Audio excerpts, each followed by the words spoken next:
द्वारा एक प्रेस वार्ता रखा गया है, क्या उद्देश्य है प्रेस वार्ता का, किस लिए प्रेस वार्ता रखी?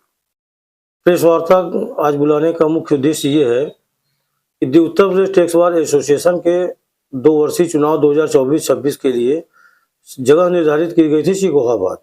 चुनाव अधिकारी निर्धारित किए गए श्री BN राय, जिन्होंने भरपूर धांधलीबाजी की और फर्जी वोटिंग कराते हुए सिकोहाबाद में सबको डरा धमका करके वहां के अधिवक्ताओं को चुप कराया गया। यहाँ तक भी ये कहा गया कि सिकोहाबाद है, यहाँ पे आपको परछाई नहीं दिखेगी।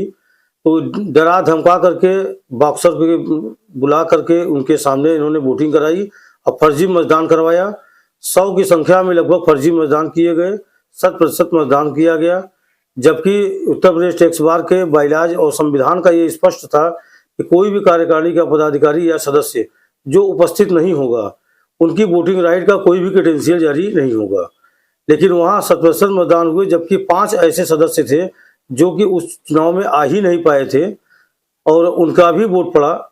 इस तरीके से फर्जी वोटिंग करा करके इन्होंने 6 घंटे की जद्दोजहद के बाद अपनी गलती को स्वीकार किया। चुनाव अधिकारी ने, वर्तमान अध्यक्ष सौरभ सिंह गहलोत ने, कि हाँ चुनाव में गलतियां तो हुई है, अब घर की बात है, इसको समझौता किस तरीके से किया जाए, इस समझौते को लेकर के उन्होंने अध्यक्ष से, जो 2 उम्मीदवार थे अध्यक्ष के, उन लोगों ने बंद कमरे में अपना डिसीजन लिया। हम लोग उपाध्यक्ष पद के उम्मीदवार थे, कार्यकारिणी के सदस्य हमारे साथ थे, 42 कार्यकारिणी के मेंबर थे, किसी को भी संज्ञान में नहीं लिया गया, न उपाध्यक्ष पद के उम्मीदवार को संज्ञान में लिया गया।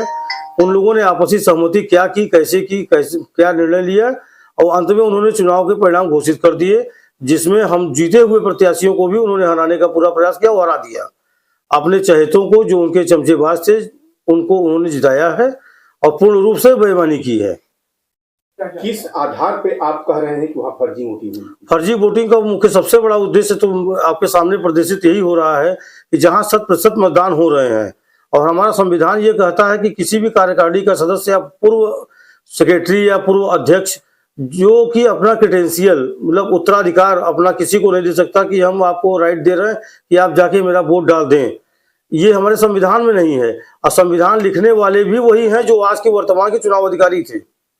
उन्होंने जो कृत्य किया है उस कृत्य में वो पूर्ण रूप से सहभागी हैं और 100% उन्होंने मतदान किया है। कदम है आपका अगला? हम न्यायालय का दरवाजा खटखटाएंगे। हम अधिवक्ता हैं, हम लड़ाई नहीं जानते, हमको किसी से लड़ना नहीं है, भिड़ना नहीं है, न्याय की परिभाषा जानते हैं। अधिवक्ता हित की लड़ाई लड़ रहे थे और अपने ही समाज की लड़ाई के लिए अब मुझे न्यायालय का शरण लेना है।